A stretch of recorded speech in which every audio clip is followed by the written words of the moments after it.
ونعوذ بالله من شرور أنفسنا وسيئات أعمالنا من يهده الله فلا مضل له ومن يضلل فلا هادي له وأشهد أن لا إله إلا الله وحده لا شريك له وأشهد أن محمدا عبده ورسوله أما بعد கணிதத்துடைய பெரியவர்களே சகோதர சகோதரிகளே அல்லாஹ் தாலாவுடைய பேரர்களால் அல்லாஹ் தாலா கீழ்வானத்திற்கு இறங்கக்கூடிய இந்த அருமையான நேரத்திலே நாம் எல்லோரும் ஒரு சிறப்பான மஜ்லிஸில் இருந்து கொண்டிருக்கிறோம். நபி ஸல்லல்லாஹு அலைஹி வஸல்லம் அவர்கள் சொன்னார்கள், அல்லாஹ் தஆலாவிடத்தில் சிறப்புடைய சில மலக்குகள் இருக்கிறார்கள். அவர்கள் வீதிகளிலே போய் வந்து கொண்டிருப்பார்கள். எதற்காக அவர்கள் வீதிகளிலே போய் வந்து கொண்டிருக்கிறார்கள் என்றால், யாராவது ஓரிடத்தில் ஒன்று சேர்ந்து அல்லாஹ்வை திக்ர் செய்கிறார்களா என்று தேடிக் கொண்டிருப்பார்கள். அவர்கள் அவ்வாறு போய் வந்து கொண்டிருக்கும் போது இப்படியான மஜ்லிஸ்களை அவர்கள் கண்டால் அந்த மஜ்லிஸுக்கு வந்து அங்கு உட்கார்ந்திருக்கிற மக்களை தங்களுடைய இறக்கைகளால் சூழ்ந்து கொள்வார்கள். அவர்கள் தங்களுடைய இறக்கைகளால் சூழ்ந்து கொண்டிருக்கும் போது அல்லாஹ் தஆலா அந்த மக்களை பற்றி நன்கறிந்தவனாக இருக்கிறான். இருந்தாலும் அவன் மலக்குகளிடத்திலே கேட்கிறான், இவர்கள் இவ்வாறு ஒன்று கூடி எதை பற்றி பேசிக் கொண்டிருக்கிறார்கள் என்று கேட்கும்போது மலக்குகள் சொல்கிறார்கள், யா அல்லாஹ், அவர்கள் உன்னை புகழ்கிறார்கள், உன்னை போற்றுகிறார்கள், உன்னை மேன்மைப்படுத்துகிறார்கள், உன்னுடைய தனித்துவத்தை பற்றி பேசுகிறார்கள் என்று சொல்லும் போது அல்லாஹ் மலக்குகளிடம் கேட்கிறான், இவர்கள் இவ்வாறு என்னை பற்றி பேசுகிறார்களே, என்னை இவர்கள் பார்த்திருக்கிறார்களா என்று கேட்கிறார்கள். மலக்குகள் சொல்கிறார்கள், யா அல்லாஹ், உன்மீது சத்தியமாக இவர்கள் உன்னை பார்த்ததே கிடையாது. அல்லாஹ் அவர்களிடம் கேட்கிறான், இவர்கள் என்னை பார்த்தால் என்ன செய்வார்கள்? யா அல்லாஹ், அவர்கள் உன்னை பார்ப்பார்களாக இருந்தால் இப்போது அவர்கள் உன்னை திக்ர் செய்வதை விட அதிகமாக உன்னை திக்ர் செய்வார்கள், உன்னை கண்ணியப்படுத்துவார்கள், உன்னை போற்றுவார்கள், உன்னை புகழ்வார்கள் என்று சொல்கிறார்கள். மீண்டும் அல்லாஹ் அந்த மலக்குகளிடம் கேட்கிறான், இந்த மக்கள் இவ்வாறு உட்கார்ந்து கொண்டு என்னிடம் எதை கேட்கிறார்கள், என்னிடம் எதை எதிர்பார்க்கிறார்கள் என்று கேட்கும்போது மலக்குகள் சொல்கிறார்கள், யா அல்லாஹ், இந்த மக்கள் ஒன்று கூடி இவ்வாறு இருந்து கொண்டு உன்னிடம் சுவர்க்கத்தை கேட்கிறார்கள் என்று சொல்லும் போது அல்லாஹ் கேட்கிறான், இந்த மக்கள் சுவர்க்கத்தை பார்த்திருக்கிறார்களா? மலக்குகள் சொல்கிறார்கள், யா அல்லாஹ், உண்மையில் சத்தியமாக இந்த மக்கள் சுவர்க்கத்தை பார்க்கவில்லை. சுவர்க்கத்தை அவர்கள் பார்த்தால் என்ன செய்வார்கள் என்று அல்லாஹ் கேட்கிறார். அதற்கு மலக்குகள் சொல்கிறார்கள், யா அல்லாஹ், சுவர்க்கத்தை இவர்கள் பார்ப்பார்களாக இருந்தால் இன்னும் அதிகமாக இபாதத் செய்வார்கள், அந்த சுவர்க்கத்தின் மீது இன்னும் அதிக ஆர்வம் காட்டுவார்கள் என்று சொல்கிறார்கள். மீண்டும் அல்லாஹ் கேட்கிறார், இந்த மக்கள் இவ்வாறு கூடி இவர்கள் என்னிடம் எதிலிருந்து பாதுகாப்பு தேடுகிறார்கள் என்று கேட்கும்போது மலக்குகள் சொல்கிறார்கள், யா அல்லாஹ், இந்த மக்கள் இவ்வாறு கூடி நரகத்தில் இருந்து பாதுகாப்பு தேடுகிறார்கள் என்று சொல்லும் போது அல்லாஹ் கேட்கிறான், இந்த மக்கள் நரகத்தை பார்த்திருக்கிறார்களா? யா அல்லாஹ், மீது சத்தியமாக அவர்கள் நரகத்தை பார்த்ததே இல்லை. நரகத்தை பார்த்தால் என்ன செய்வார்கள்? யா அல்லாஹ், இவர்கள் நரகத்தை பார்ப்பார்களாக இருந்தால் நரகத்தின் மீது கடுமையான பயம் கொள்வார்கள், அதிலிருந்து விரண்டோடுவதற்கான வழிகளை அதிகமாக தேடுவார்கள் என்று மலக்குகள் சொல்லும் போது அல்லாஹ் சொல்கிறார், உஷ்ஹிதுக்கும், உங்களை சாட்சியாக வைத்து சொல்லுகிறேன், நிச்சயமாக நான் இந்த மக்களுக்கு மன்னிப்பு வழங்கிவிட்டேன். அல்லாஹ் அக்பர். அவ்வாறான ஒரு மகத்தான மஜ்லிஸில் நாம் எல்லோரும் இந்த அருமையான நேரத்தில் இருக்கிறோம். எல்லாமே அல்லாஹ் தஆலா நம் அனைவருக்கும் மன்னிப்பு வழங்க வேண்டும் என்று அவனிடத்திலே பிரார்த்தித்துக் கொள்கிறேன். கண்ணியத்திற்குரிய சகோதர சகோதரிகளே, இந்த ரமலானிலே உயிரோடு இருக்கக்கூடிய நாம் எல்லோரும் பல ரமலான்களை கடந்தவர்கள். ஒவ்வொருவரும் பருவ வயதை அடைந்ததிலிருந்து பல ரமலான்களை கடந்த நிலையில் இங்கு உட்கார்ந்திருக்கிறோம். அதே நேரத்தில் நம்முடைய பெற்றோர் அல்லது நம்முடைய உறவினர்கள், நம்முடைய நண்பர்கள், நம்மோடு ஒன்றாக வேலை செய்தவர்கள் பலர் கடந்த ரமலானிலே இருந்தவர்கள் இந்த ரமலானில் இப்போது நம்மோடு இல்லை என்கிற ஒரு மிக முக்கியமான தகவலையும் நாம் மனதிலே கொள்ள வேண்டும். அன்புள்ள சகோதர சகோதரிகளே, இந்த ரமலானை அடைந்து கொள்வதற்காக வேண்டி ஸலஃபு ஸாலிஹீன்கள் அல்லாஹ்விடத்திலே தொடர்ந்து பிரார்த்தனை செய்து கொண்டே இருப்பார்கள். ஏனென்றால் இந்த ரமலான் ஒரு முஸ்லிமுக்கு கிடைக்கிற மிக அரிய ஒரு வாய்ப்பாக இருந்து கொண்டிருக்கிறது.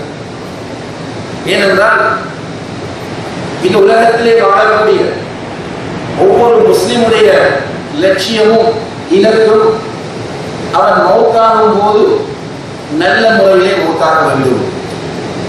அவனுடைய கபருடைய வாழ்க்கையை ஒளிமையமான வாழ்க்கையாக ஆக்கிக் கொள்ள வேண்டும்.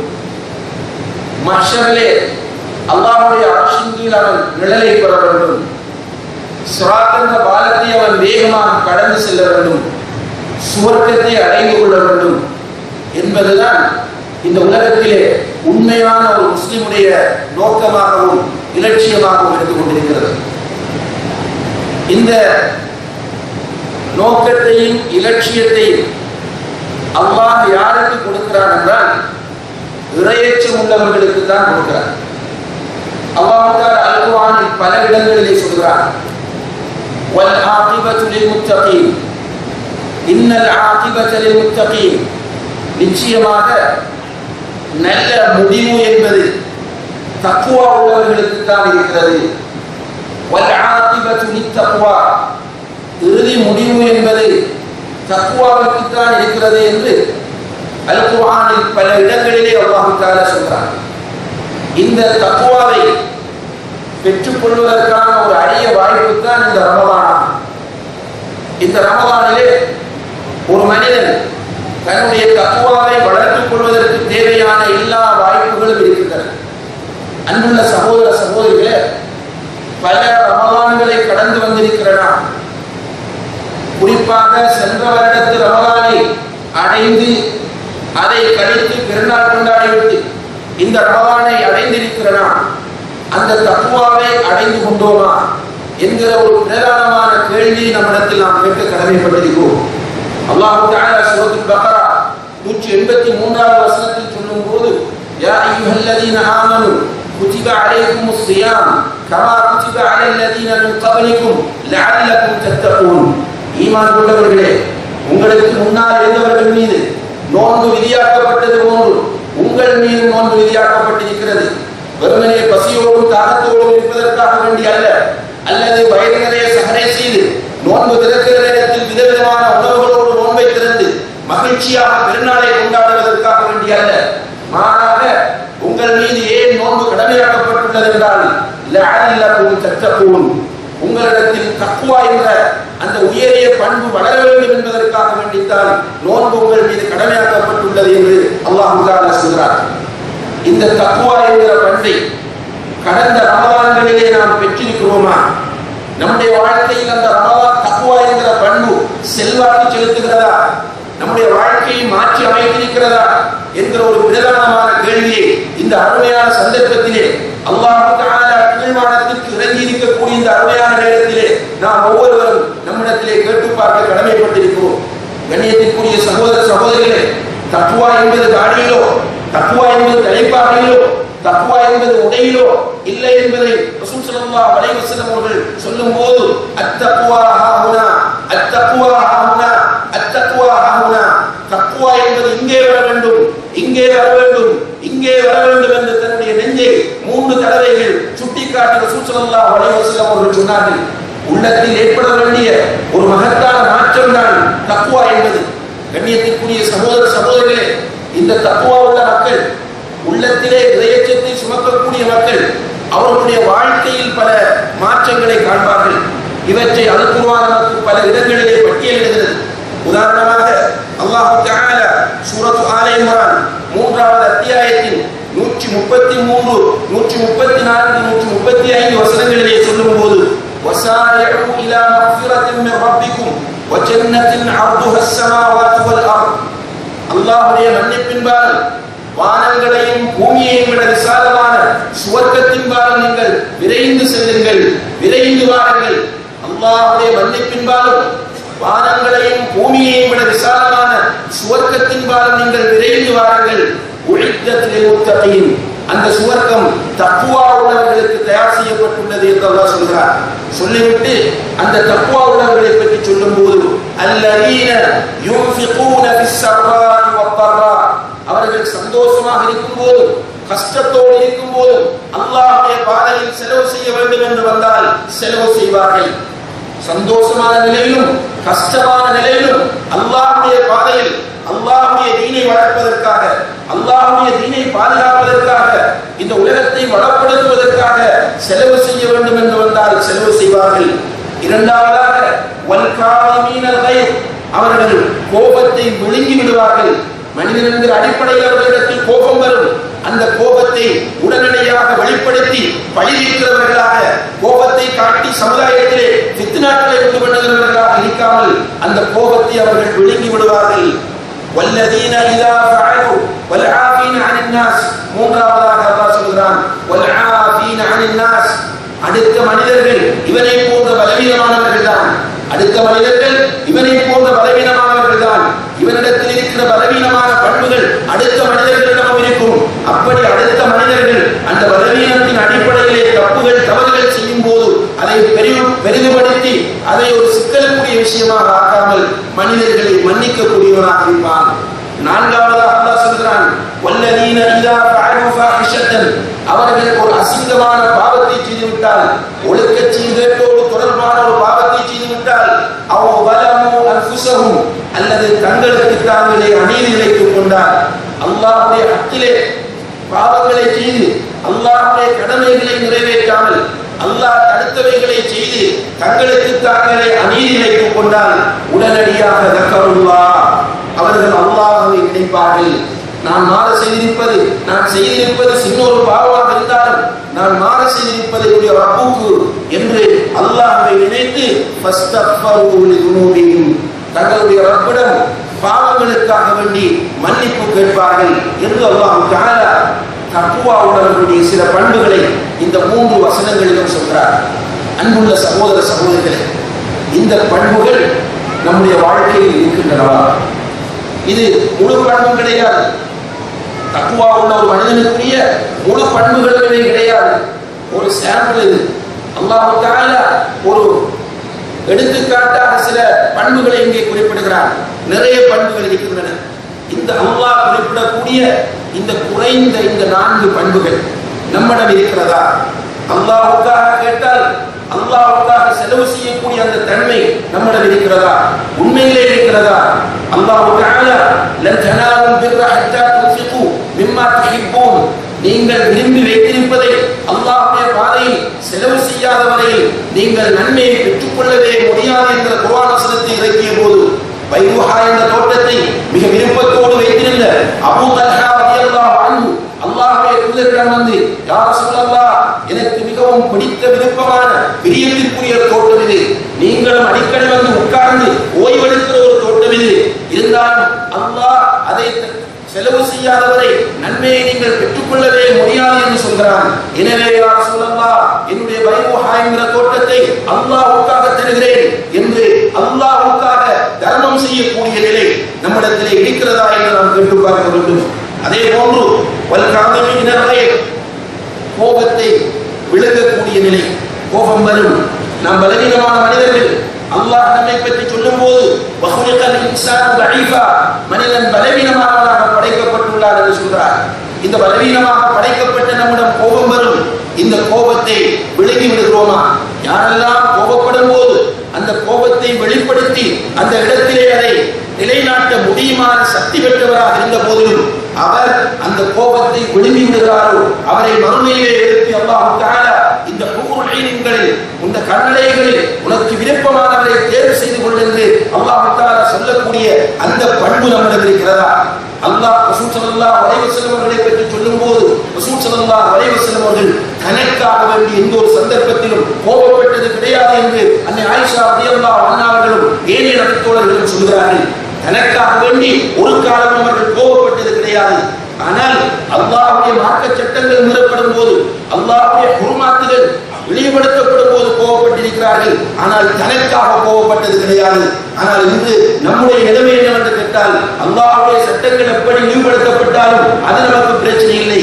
ஆனால் என்னுடைய இஸ்ஸத், என்னுடைய இமேஜ் பாதிக்கப்பட்டால் உடனே கோபம் வந்து அந்த கோபத்தை வெளிப்படுத்தக்கூடிய நிலையை நாம் நம்மிடத்திலே பார்க்கக்கூடியதாக இருக்கிறது. அதே போன்று அல்லாஹ் சொல்கிறான், வல்ஆஃபீன அனின் நாஸ், மனிதர்களை மன்னிக்கக்கூடியவர்களாக இருப்பார்கள் தக்வா உள்ளவர்கள். அவர்களுடைய உள்ளம் மாறி இருக்கும், அவர்களுடைய உள்ளம் நிறைய இறையச்சம் இருக்கும். அல்லாஹ் பார்த்துக் கொண்டிருக்கிறான் என்ற அந்த உணர்வு அந்த மக்களிடத்திலே இருந்து கொண்டே இருக்கும்.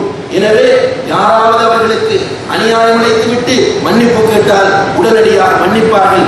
மன்னிப்பு கேட்காவிட்டாலும் மன்னிப்பார்கள். அல்லாஹ்வுடைய தூதர் ஸல்லல்லாஹு அலைஹி வஸல்லம் அவர்கள் இமாமுல் முத்தகீன், தக்வா உள்ளவர்களுக்கெல்லாம் தலைவர், அப்படித்தான் இருந்தார்கள். மக்காவிலே நபி ஸல்லல்லாஹு அலைஹி வஸல்லம் அவர்களை கொடுமைப்படுத்திய அந்த மக்கள், அவர்களுக்கு எல்லா விதமான தொல்லைகளையும் கொடுத்தவர்கள், அந்த தொல்லைகளையும் துன்பங்களையும் வார்த்தைகளால் வர்ணிக்கவே முடியாது.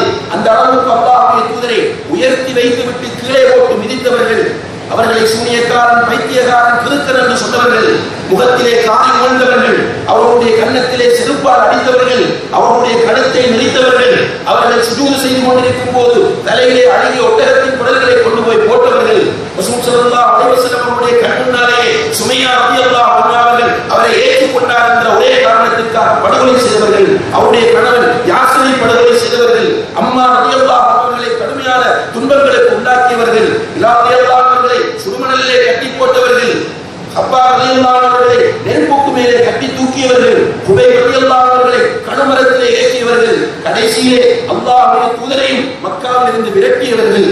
போகும்போது அல்லாஹ்வுடைய தூதர் மக்காவை பார்த்து நின்று அழுகிறார்கள், யா மக்கா இன்னக அஹப்பு அஹ்லில்லாஹி இலை, மக்காவே இந்த அல்லாஹ்வுடைய பூமியில் எனக்கு மிகவும் பிடித்தமான இடம் நீதான். லவ்லா அன்ன கௌமதி அஹ்ரஜூனி மா ஹரஜ்து, இந்த மக்கள் இந்த ஊரிலிருந்து என்னை விரட்டவில்லை என்றால் இங்கிருந்து நான் போக மாட்டேன் மக்காவே என்று அழுதல் சொல்லிக் கொண்டு மதீனாவுக்கு போகிறார்கள். மதீனாவிலே போய் உட்கார்ந்தால் அங்கு பத்ர் என்றும் உஹத் என்றும் கந்தக் என்றும் பல யுத்தங்களை அவர்கள் நேரடியாகவும் மறைமுகமாகவும் தொடுத்து நபி ஸல்லல்லாஹு அலைஹி வஸல்லம் அவர்களுக்கு தொல்லை கொடுக்கிறார்கள்.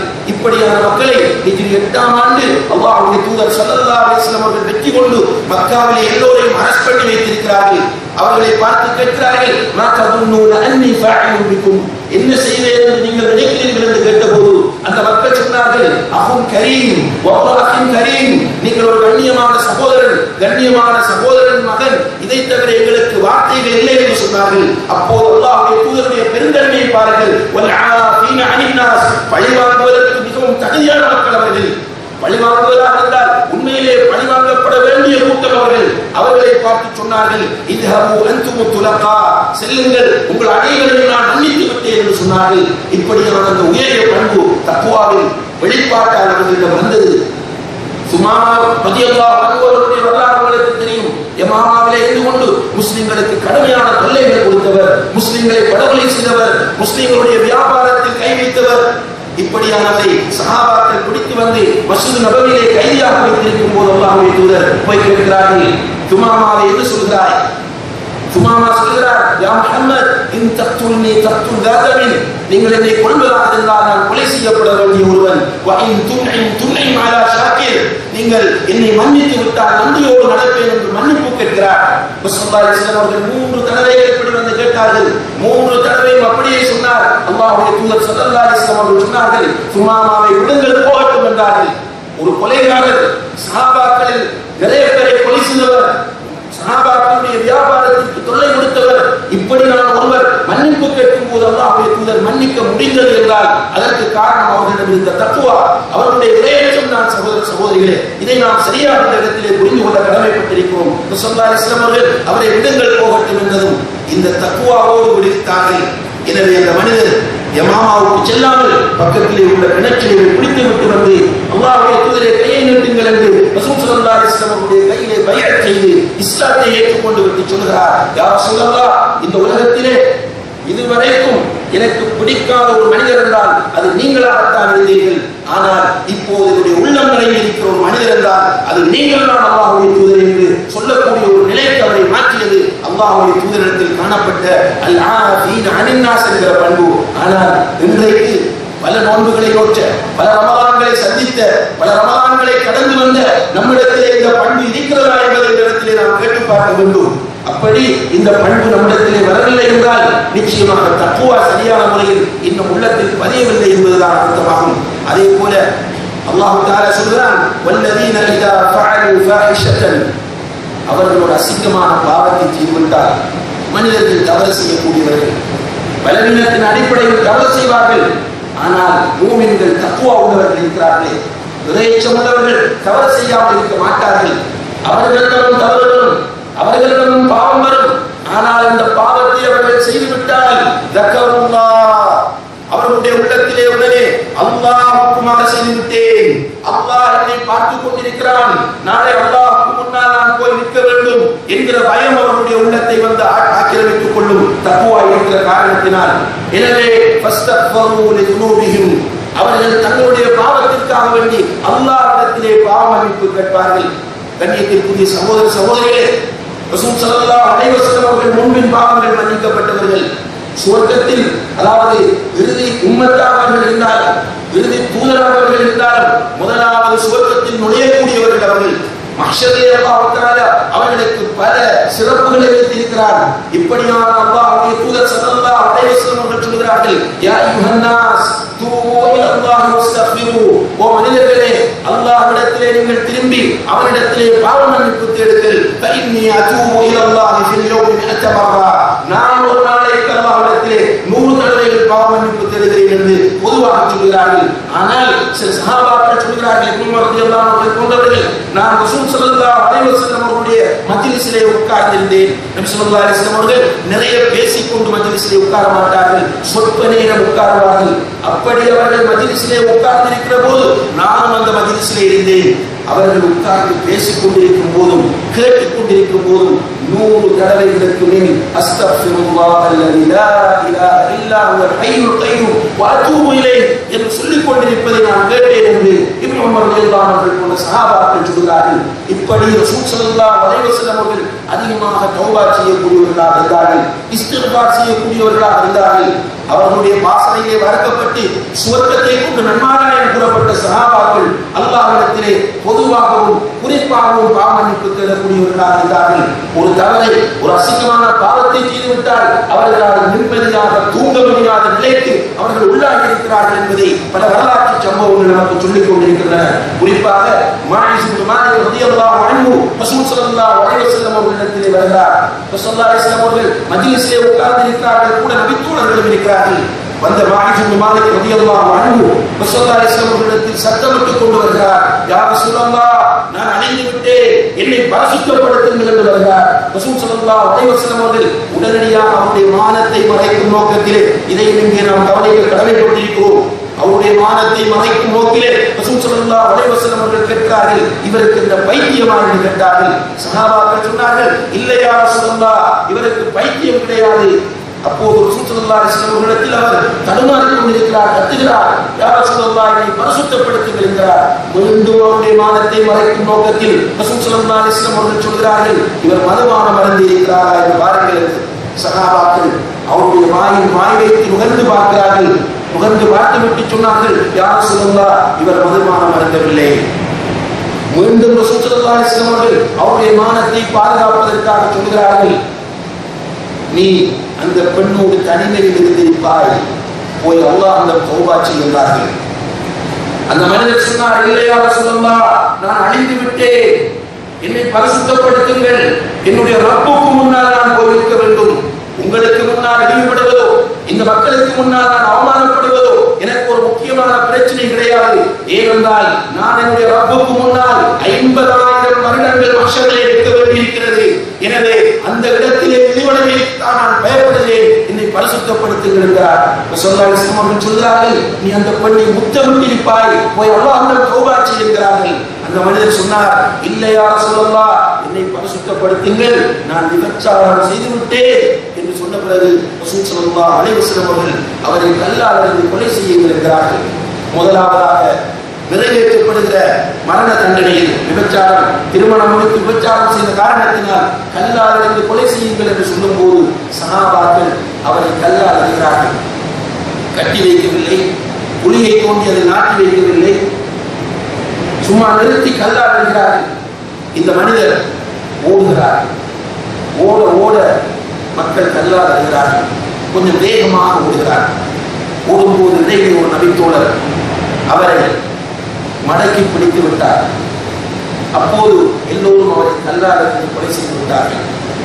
ரசூல் ஸல்லல்லாஹு அலைஹி வஸல்லம் அவர்களிடத்தில் வந்து அந்த மடக்கி பிடித்த சஹாபி சொல்கிறார், யா ரசூலல்லாஹ், நான் அவரை மடக்கி பிடித்தேன் என்று சொல்லும் போது அல்லாஹ்வுடைய தூதர் சொன்னார்கள், நீ அவரை ஓட விட்டிருக்க கூடாதா? அவர் எங்காவது ஓடி சென்று தௌபா செய்திருப்பாரே, அவரை நீ ஓட விட்டிருக்க கூடாதா என்று கேட்டார்கள். மீண்டும் கேட்டார்கள், நீ அவரை மடக்கி பிடித்ததை விட உன்னுடைய ஆடையால் அவரை நீ மறைத்திருக்க கூடாதா என்று கேட்டார்கள். அதாவது ஒரு மூமினுடைய இஸ்ஸத், ஒரு மூமினுடைய மானம் என்பது மிக பெருமதியானது என்பதை தொடர்ந்து இந்த சமூகத்திலே அல்லாஹ்வுடைய தூதர் ஸல்லல்லாஹு அலைஹி வஸல்லம் அவர்கள் உணர்த்தி விட்டு இந்த சஹாபியை பற்றி சொல்லும் போது, இவர் செய்திருக்கிற தௌபாவை ஒரு உம்மத்திற்கு பங்கு வைத்து கொடுத்தார்கள், ஒரு சமுதாயத்திற்கு பங்கு வைத்து கொடுத்தாலும் மிஞ்சிவிடும் என்று ரசூல் ஸல்லல்லாஹு அலைஹி வஸல்லம் சொன்னார்கள். இங்கே இதை பார்க்கிறோம் என்றால், அல்லதீன இதா ஃபஅலு ஃபாஹிஷத்தன், ஒரு அசிங்கமான பாவத்தை செய்தால் அவர்களால் நிம்மதியாக உணர முடியாது. அல்லாஹ்விடத்தில் திரும்ப வேண்டும். அந்த திரும்புகிற உந்துதலை, தூண்டுதலை இந்த தக்குவா அவருக்கு கொடுத்து கொண்டே இருக்கும். கண்ணியத்திற்குரிய சகோதர சகோதரிகளே, இன்றைக்கு எத்தனை பாவங்களோடு உட்கார்ந்திருக்கிறோம். இந்த விபச்சாரத்தை விட பெரிய பாவம் வட்டி. வட்டியை ஒரு பாவமாக உணரக்கூடிய நிலை நம்மிடத்தில் இருக்கிறதா? வட்டி சில பலவிதமான ஹதீஸ்களிலே வருகிறது. 33 விபச்சாரிகளுடைய பாவத்தை விடவும் வட்டி என்பது பயங்கரமானது. விபச்சாரத்தை தொழிலாக செய்த 33 விபச்சாரிகள் இருக்கிறார்களே, அவர்களுடைய பாவத்தை விடவும் வட்டி பயங்கரமானது. ஒரு மனிதன் தன்னுடைய தாயுடன் விபச்சாரம் செய்வதை விடவும் பயங்கரமானது. இந்த வட்டியோடு தொடர்பு வைத்திருக்கிற நமக்கு ஏதாவது உள்ள ஊத்தல்கள், மன சங்கடங்கள், கவலைகள் ஏற்பட்டிருக்கிறதா என்று நாம் கேட்டு பார்த்தால் நம்முடைய தக்குவாக நிலை புரியும். அதே போன்று அவர்கள் தங்களுக்கு தாங்களே அநீதியிலைக் கொண்டால், அல்லாஹ்வுடைய சட்டங்களை மீறக்கூடியவர்கள் அல்லாஹ்வுக்கு அநீதியிழைப்பதில்லை. அல்லாஹ் இப்படி செய்யுங்கள், இப்படி செய்யாதீர்கள் என்று சொல்கிறார். இப்படி செய்யுங்கள், செய்யாதீர்கள் என்று சொல்லும் போது அதை ஒரு மனிதன் எடுத்து நடக்கவில்லை, அந்த சட்டங்களை கண்டுகொள்ளவில்லை, தன்னுடைய மனம் போன போக்கிலேயே வாழ்ந்து கொண்டிருக்கிறான் என்றால் அவன் அடுத்தவர்களுக்கு அநீதி இழைக்கவில்லை, தனக்குத்தானே அநீதி இழைத்துக் கொள்கிறான். இப்படி தனக்குத்தானே அநீதி இழைத்துக் கொண்டாலும் அல்லாஹ்வுடைய நினைவோரிடத்தில் இவர் தக்குவா இருந்தால் அவனால் நிம்மதியாக இருக்க முடியாது. ஆனால் மிகப்பெரிய கடமைகளை கூட மிக சிம்பிளாக உதாசீனம் செய்யக்கூடிய, தட்டி கழிக்கக்கூடிய, விட்டுவிடக்கூடிய நிலை நம்மிடம் இருக்கிறது. குறிப்பாக சொல்வதாக இருந்தால் ஐங்கால தொழுகை. இந்த ஐங்கால தொழுகையை அல்லாஹ் தஆலா சொல்லும் போது மூமின்கள் மீது நேரம் குறிக்கப்பட்ட கடமை என்று சொல்கிறார். நபி ஸல்லல்லாஹு அலைஹி வஸல்லம் அவர்கள் சொல்கிறார்கள், நமக்கும் அவர்களுக்கும் இடையில் உள்ள வித்தியாசம், அவர்கள் என்பது மாற்று மதத்தவர்கள், வித்தியாசம் தொழுகையாகும். யார் அந்த தொழுகையை விடுகிறானோ அவன் காஃபிராகி விட்டார். மறுமையிலே முதலாவது ஒரு மனிதன் விசாரிக்கப்படுவது இந்த தொழுகைதான். தொழாதவர்கள் மறுமையிலே ஃபிர்அனோடு, காரூன், ஹாமான், உபய் இப்னு கலப் போன்ற குஃப்ரின் தலைவர்களோடு எழுப்பப்படுவார்கள் என்று நபி ஸல்லல்லாஹு அலைஹி வஸல்லம் அவர்கள் சொல்கிறார்கள். இப்னு மஸ்ஊத் ரலியல்லாஹு அன்ஹு அவர்கள் சொல்கிறார்கள், எங்களுடைய காலத்தில், அதாவது சஹாபாக்களுடைய காலத்தில் மஸ்ஜிதுக்கு வராமல் தொழுகைக்கு கட்டளிப்பவர்கள் தெளிவான முனாஃபிக்குகள் மட்டும்தான் என்று சொல்கிறார். உமர் ரலியல்லாஹு அவர்கள் மரணப்படுக்கையில் இருக்கும்போது, அதாவது முதலாவதாக அவர்கள் கடைசி நேரத்திலே ஃபஜ்ர் தொழுகைக்கு சென்று இமாமத் செய்வதற்காக தக்பீர் கட்டிய போது குத்தப்படுகிறார்கள். குத்தப்பட்ட நேரத்தில் அவர்களை சஹாபாக்கள் வீட்டுக்கு கொண்டு வருகிறார்கள். மரணப்படுக்கையிலே இருக்கிறார்கள். உடம்பிலிருந்து இரத்தம் பீரிட்டு ஓடிக்கொண்டிருக்கிறது. இந்த இரத்தம் பீரிட்டு ஓடிக்கொண்டிருக்கிற உமர் ரலியல்லாஹு அவர்கள் சூரியன் உதித்த பிறகு மயக்கத்திலிருந்து கண் விழிக்கிறார்கள். அந்த நேரத்தில் பக்கத்தில் இருந்த இப்னு அப்பாஸ் ரலியல்லாஹு அவர்கள் உமர் ரலியல்லாஹு அவர்களிடம் சொன்ன முதலாவது வார்த்தை, அமீருல் முஃமினீனே, நீங்கள் இன்னும் ஃபஜ்ர் தொழவில்லை என்றார். உடனே உமர் ரலியல்லாஹு அவர்கள் தயமம் செய்து உடம்பிலிருந்து இரத்தம் ஓடக்கூடிய நிலையில் ஃபஜ்ர் தொழுகையை நிறைவேற்றிவிட்டு சொன்னார், லா ஹஃத ஃபில் இஸ்லாமி லிமன் தரக ஸலாத், இந்த தொழுகையை விட்டவனுக்கு இஸ்லாத்தில் எந்த பங்கும் இல்லை என்று சொன்னார். இந்த மகத்தான இஸ்லாத்தின் இரண்டாவது கடமை.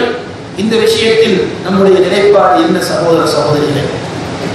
ஃப்ரீயாக இருந்தால் தொழுகிறோம், பிஸியாக விட்டால் தொழுகை இல்லை. சாதாரணமான நிலைகளில் தொழுகிறோம், ஒரு ஃபங்க்ஷன் என்றால் தொழுகை இல்லை. சுகதேகிகளாக ஆரோக்கியமானவர்களாக இருந்தால் தொழுகிறோம், நோயோடு மருத்துவமனைகளில் அனுமதிக்கப்பட்டால் தொழுவதில்லை. ஊரில் இருந்தால் தொழுகிறோம், பயணத்தில் தொழுகை இல்லை. வீட்டுக்கு யாராவது நண்பர்கள் விருந்தினர்கள் வந்துவிட்டால் அவர்களோடு உட்கார்ந்து பேசிக் கொண்டிருக்கிறோம், தொழுகை இல்லை.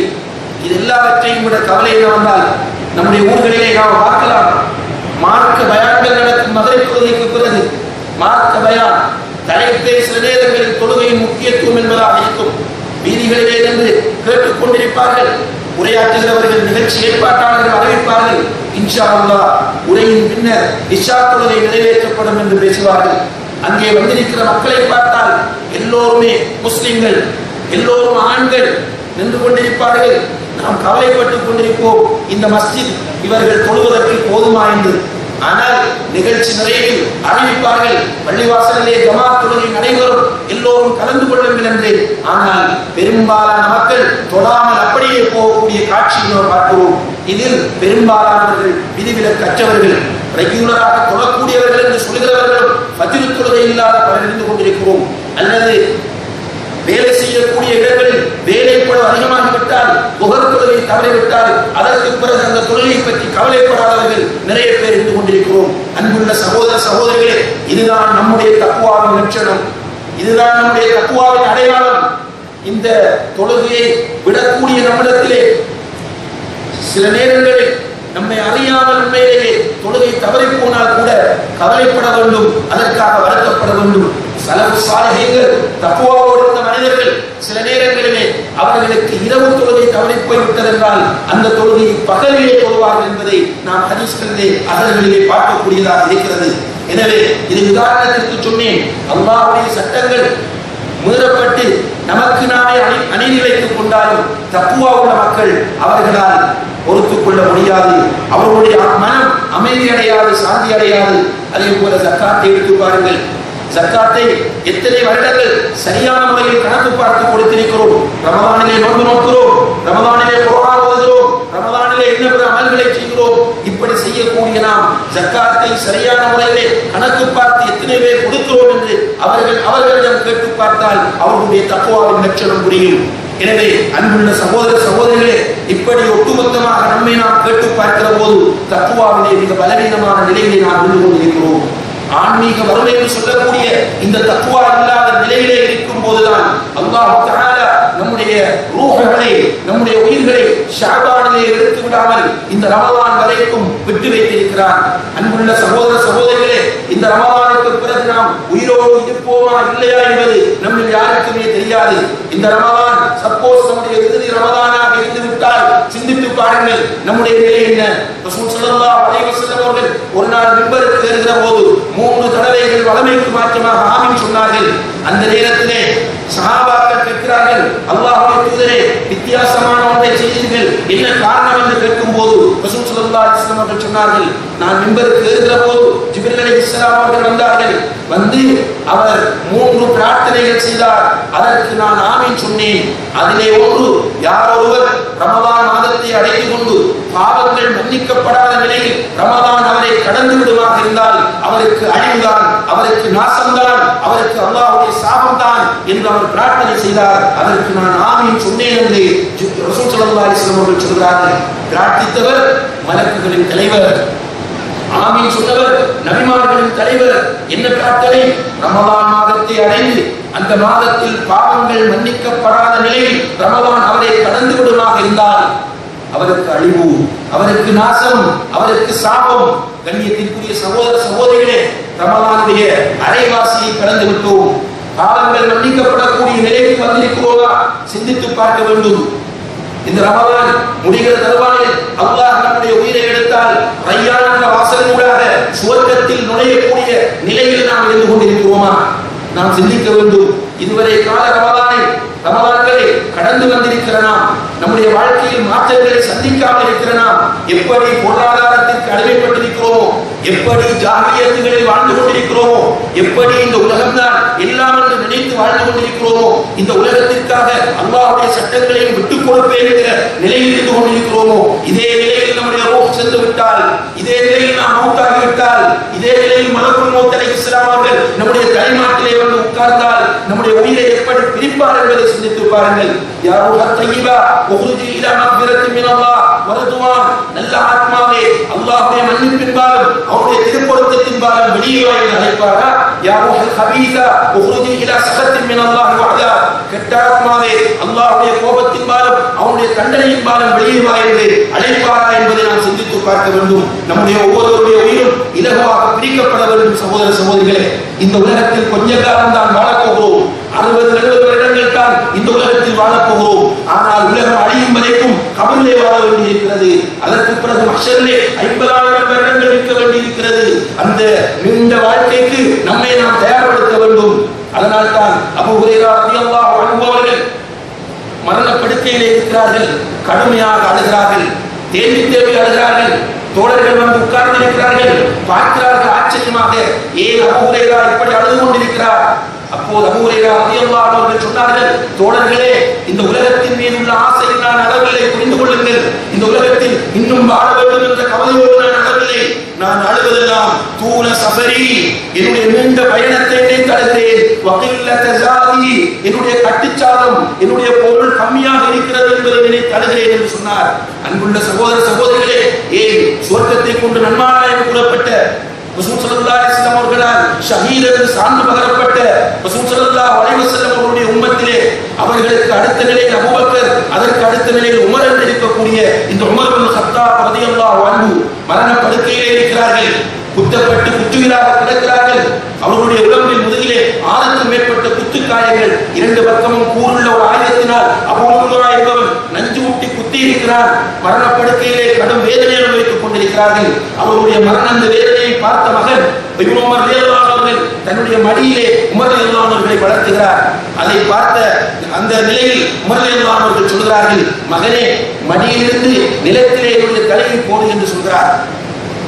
அதற்கு இப்னு உமர் கேட்கிறார், தந்தையே, நான் ஒரு தலையணை தருகிறேன், என்னுடைய மடி வசதியாக இல்லாவிட்டால் ஒரு தலையணையை தருகிறேன், அதிலே உங்களுடைய தலையை வைத்துக் கொள்ளுங்கள் என்று சொன்னபோது அவர் சொல்கிறார், இல்லை மகனே, மடியும் வேண்டாம், தலையணையும் வேண்டாம், என்னுடைய தலையை நிலத்திலே போடு என்று சொல்கிறார்.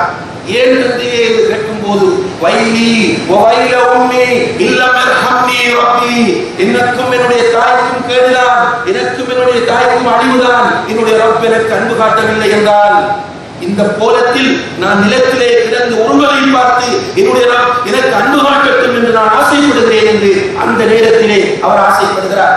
ஏன் ரசூல் ஸல்லல்லாஹு அலைஹி வஸல்லம் அவர்கள் மரணப்படுக்கையிலே 10 நாட்கள் மரண வேதனை அனுபவித்துக் கொண்டிருக்கிறார்கள். ஒவ்வொரு நாளும் ஒவ்வொரு வித்தியாசமான கட்டங்கள். அந்த நேரத்தில் கடைசி கட்டத்திலே ரசூல் ஸல்லல்லாஹு அலைஹி வஸல்லம் அவர்கள் அல்லாஹ்விடத்திலே கேட்கிறார்கள், அல்லாஹும்ம ஃபிர்லி வர்ஹம்னி, அல்லாஹும்ம ஃபிர்லி வர்ஹம்னி وألحقني بالرفيق الأعلى الرفيق الأعلى الرفيق الأعلى யா அல்லாஹ் எனக்கு அன்பு காட்டு, எனக்கு மன்னித்து விடு, எனக்கு அன்பு காட்டு, என்னை மன்னித்து விடு, மேலான என்னுடைய நண்பரிடம் என்னை எடுத்து விடு என்று அவர்கள் கெஞ்சுகிறார்கள். அதாவது இந்த உலகத்தை விட்டு பிரிகிற போது பாவங்கள் மன்னிக்கப்பட்ட நிலையில் பிரிய வேண்டும் என்பதுதான் ஒரு மூமினுடைய முஸ்லிமுடைய லட்சியமாக இருக்கும். நிறைய சொத்துக்களை இந்த உலகத்திலே விட்டு செல்ல வேண்டும் என்பது ஒரு முஸ்லிமுடைய ஆசையாக இருக்காது. இப்ப உமர் இப்னு அப்துல் அசீஸ் ரஹ்மத்துல்லாஹி அவர்கள் மரணப்படுக்கையிலே இருக்கும் போது அவர்களுடைய உதவியாளரை அழைத்து, கணவனுடைய சகோதரனை அழைத்து சொல்கிறார்கள், என்ன எஞ்சி இருக்கிறது என்று கேட்கிறார்கள். 100,000 திர்ஹம், 1,00,000 திர்ஹங்கள் இருக்கிறது என்று சொன்னபோது அத்தனையும் மக்களுக்கு பங்கு வைத்து கொடுத்து விடுங்கள் அல்லது பைத்துல் மாலிலே சேர்த்து விடுங்கள் என்று அவர்கள் சொல்கிறார்கள். கண்ணியத்திற்குரிய சகோதர சகோதரிகளை சிந்திக்க வேண்டும். ரசூல் ஸல்லல்லாஹு அலைஹி வஸல்லம் அவர்கள் மரணப்படுக்கையில் இருக்கும் போது 4வது நாள் என்று நினைக்கிறேன், 4வது நாள் கடுமையான வேதனை. ரசூல் ஸல்லல்லாஹு அலைஹி வஸல்லம் அவர்கள் தன்னை அறியாமலேயே பக்கத்தில் இருக்கிற பாத்திரத்தில் இருந்து தண்ணீரை தன் மீது ஊற்றிக் கொள்கிறார்கள். அடிக்கடி முனகுகிறார்கள், லா இலாஹ இல்லல்லாஹ் வ இன்ன லில் மௌத்தி லஸக்கராத், லா இலாஹ இல்லல்லாஹ், மௌத்திற்கு இப்படி ஒரு சக்கராத் நிலை இருக்கிறது என்று சொல்கிறார்கள். இந்த நேரத்திலே ரசூல் ஸல்லல்லாஹு அலைஹி வஸல்லம் அவர்களிடத்திலே 7 திர்ஹம்கள் இருந்தன, 7 வெள்ளிக்காசுகள் இருந்தன. சொன்னார்கள், இந்த 7 வெள்ளிக்காசுகளையும் தர்மம் செய்து விடுங்கள் என்று சொன்னார்கள். அவர்களிடம் ஒரு அடிமை இருந்தார், அந்த அடிமையை உரிய விட்டு விடுங்கள் என்று சொன்னார்கள். வெறும் கையோடு அல்லாஹ்விடத்திலே போய் சேர்க்கிறார்கள். அதாவது இந்த உலகத்திலே சொத்துக்களை சேர்த்து குவித்து வைத்துவிட்டு மௌத்தாக வேண்டும் என்பது ஒரு முஸ்லிமுடைய லட்சியமாக இருக்கக்கூடாது. நல்ல பதிவுகளை இந்த உலகத்திலே வைக்க வேண்டும், அல்லாஹ்வுக்கு பொருத்தமான பதிவுகளை வைக்க வேண்டும். பாவங்கள் மன்னிக்கப்பட்டு அல்லாஹ்வுடைய மன்னிப்பை பெற்ற நிலையில் இந்த உலகத்தை பிரிய வேண்டும் என்பதுதான் ஒரு மூமினுடைய நோக்கமாக இருக்க வேண்டும். எனவே ரமலானிலே கண்ணியத்திற்குரிய சகோதர சகோதரிகளே, இறுதி பகுதியிலே இருந்து கொண்டிருக்கிறதா, நம்மிடத்திலே இந்த அருமையான நேரத்திலே நம்மை நாம் கேள்வி கட்டி உமர் ரலியல்லாஹு அன்ஹு சொல்வது போன்று ஹாசிபு அன்ஃபுஸக்கும் قبل ان تحاسبوا يوم القيامه, மறுமையிலே அல்லாஹ் உங்களை விசாரிப்பதற்கு முன்னால் உங்களையே நீங்கள் விசாரித்துக் கொள்ளுங்கள் என்கிற அடிப்படையில் அவரையும் இவரையும் விட்டுவிட்டு நாம் ஒவ்வொருவரும் நம்மை பற்றி கேள்வி கேட்போம். இதுவரை இத்தனை ரமலான்களை நான் கடந்து வந்திருக்கிறேன், இப்படி பல ரமலான்களை கடந்து வந்த நான் தக்வா என்ற அந்த உயர்ந்த பண்பை பெற்றிருக்கிறேனா, அல்லாஹ் என்றால் நடுங்கக்கூடிய உள்ளத்தை பெற்றிருக்கின்றேனா, பாவம் செய்து விட்டால் பயப்படக்கூடிய அஞ்சக்கூடிய அல்லாஹ்விடம் திரும்பி போகக்கூடிய நிலையை பெற்றிருக்கின்றேனா, குர்ஆன் ஓதுகிற போது இடத்தில் அழுகை வருகிறதா, கபரை பற்றி பேசுகிற நேரத்தில் எனக்கு பயம் வருகிறதா, நரகத்தை பற்றி பேசுகிற நேரத்தில் அச்சம் வருகிறதா, சொர்க்கத்தை பற்றி பேசுகிற நேரத்தில் அதற்காக வேண்டி என்ன விலை கொடுக்க வேண்டும் என்றாலும் கொடுக்க வேண்டும் என்கிற உணர்வு நம்மிடம் வருகிறதா, அல்லாஹ்வுக்காக செலவு செய்யுங்கள் என்று அழைக்கிற போது அதற்காக செலவு செய்வதற்கு தயாராக இருக்கிறோமா, அல்லாஹ்வுக்காக உயிரை கொடுங்கள் என்று அழைக்கப்படுகிற போது உயிரை கொடுப்பதற்கு தயாராக இருக்கிறோமா என்று நாம் கேட்டு பார்க்க வேண்டும். கண்ணியத்திற்குரிய சகோதர சகோதரிகளே, குறிப்பாக இந்த ரமலானுக்கு பிறகு நாம் உயிரோடு இருப்போமா இல்லையா என்பதை அந்த ரப்பை தவிர யாருமே அறிய மாட்டார்கள். ஒரு ஆத்மாவுக்கு எழுதப்பட்ட தவணை வந்துவிட்டால் ஒரு நொடி அந்த ஆத்மா முற்படுத்தப்பட மாட்டாது, பிற்படுத்தப்பட மாட்டாது, உடனே அவர்களுடைய உயிர் பறிக்கப்பட்டு விடும். அதற்கு பிறகு கை செய்யப்பட்டு இந்த பிரயோஜனமும் இல்லை. ரப்பிலௌலா அஹர்தனி இலா அஜல் கரீப் ஃபஅஸ்ஸதக வ அகும் மினஸ் ஸாலிஹீன், யா அல்லாஹ் கொஞ்ச நேரம் என்னை பிற்படுத்தி இன்னும் கொஞ்ச நேரம் இந்த உலகத்தில் வாழவை, நான் நல்லது செய்கிறேன், தான தர்மம் செய்கிறேன், உண்மைக்கு உண்மையான ஒரு மூமினாக வாழ்ந்து காட்டுகிறேன், சாலிஹான அமல்களை செய்கிறேன் என்று அல்லாஹ்விடத்தில் அந்த நேரத்தில் மன்றாடுவதால் எந்த பிரயோசனமும் இல்லை. எனவே அல்லாஹ் தஆலா தந்திருக்கிற இந்த அருமையான வாய்ப்பை நாம் அனைவரும் பயன்படுத்த வேண்டும். அல்லாஹ்விடத்திலே நாம் அனைவரும் திரும்ப வேண்டும். யாருடைய உள்ளமெல்லாம் இதுவரைக்கும் கல்லுள்ளமாக இருக்கிறதோ, கல் நெஞ்சமாக இருக்கிறதோ, குர்ஆனுக்கு ஈரமாகாத, மறுமையை பற்றி பேசுகிற போது ஈரமாகாத, அல்லாஹ்வை நினைவுபடுத்துகிற போது அஞ்சாத உள்ளமாக யாருடைய உள்ளமெல்லாம் இருக்கிறதோ அவர்கள் அனைவருமே நாம் அல்லாஹ்விடத்திலே திரும்புவோம். குறிப்பாக கண்ணியத்திற்குரிய சகோதர சகோதரிகளே, தக்வாதாரிகளை பற்றி அல்லாஹ் சொல்லும் போது வபில் அஸ்ஹாரிஹும் யஸ்தக்பிரூன், அவர்கள் சஹருடைய நேரத்திலே அல்லாஹ்விடத்திலே வந்து பாவ மன்னிப்பு கேட்பார்கள் என்று அல்லாஹ் சொல்கிறான். அதே போன்று நாம் எல்லோருமே இந்த ரமலான் மாதத்திலே சஹருடைய நேரத்திலே எழுந்திருக்கிறோம். அந்த நேரம் அல்லாஹ் தஆலா கீழ்வானத்திற்கு இறங்கி அல் இன்சாஇன் ஃபஅதி வ ஹல் மின் முஸ்தக்பிரின் ஃபஅஃபிர் லஹ், என்னிடம் கேட்பவர்கள் யாராவது இருக்கிறார்களா அவர்களுக்கு கொடுக்க வந்திருக்கிறேன், என்னிடம் பாவ மன்னிப்பு தேடி யாராவது வந்திருக்கிறார்களா அவர்களுக்கு பாவ மன்னிப்பு கொடுக்க வந்திருக்கிறேன் என்று அல்லாஹ் அழைக்கிற அந்த அருமையான நேரத்தை எல்லோரும் அடைகிறோம். எனவே இந்த ரமலான் என்னுடைய கடைசி ரமலானாக இருக்கும் என்ற பயத்தோடு அல்லாஹ்விடத்தில் நாம் எல்லோரும் திரும்பி அவரிடத்தில் சுவர்க்கத்தை கேட்போம், அவரிடத்தில் பாவ மன்னிப்பு தேடுவோம். நாம் அறிந்தும் அறியாமலும் செய்த பாவங்கள், நாம் வேண்டும் என்று செய்த பாவங்கள், நம்முடைய இமேஜையும் நம்முடைய பிரஸ்டீஜையும் பாதுகாத்துக் கொள்வதற்காக வேண்டி செய்த பாவங்கள், அல்லாஹ்வுடைய ஹக்கில் செய்த பாவங்கள், அடியாருடைய விஷயத்தில் செய்த பாவங்கள், எல்லா பாவங்களுக்காக வேண்டியும் உள்ளவரையை கண்ணீர் சிந்தி அல்லாஹ்விடத்திலே தௌபா செய்வோம். நிச்சயமாக நமக்கு வெற்றி இருக்கிறது. வதூபு இலல்லாஹி ஜமீஅன் அய்யுஹல் முஃமினூன் லஅல்லகும் துஃப்லிஹூன். மூமின்களே, நீங்கள் எல்லோரும் அல்லாஹ்விடத்திலே திரும்பி வாருங்கள், அல்லாஹ்விடத்தில் தௌபா செய்யுங்கள், நிச்சயமாக நீங்கள் வெற்றி அடைவீர்கள் என்று அல்லாஹ் சொல்கிறார். எனவே இந்த அருமையான நேரத்திலே கண்ணியத்திற்குரிய சகோதர சகோதரிகளே, நாம் அதிகமாக அல்லாஹ்விடத்திலே தௌபா செய்து இந்த ரமலான் நம்முடைய விருது ரமலானாக இருக்கும் என்ற அச்சத்தோடு இந்த ரமலானை முழுக்க முழுக்க பயன்படுத்தி இதிலிருந்து வெளியேறும் போது தக்வா என்ற அந்த உயர்ந்த பண்பை பெற்றவர்களாக வெளியேற எல்லாம் அல்லாஹ் தஆலா நம் அனைவருக்கும் தௌஃபீக் செய்வானாக.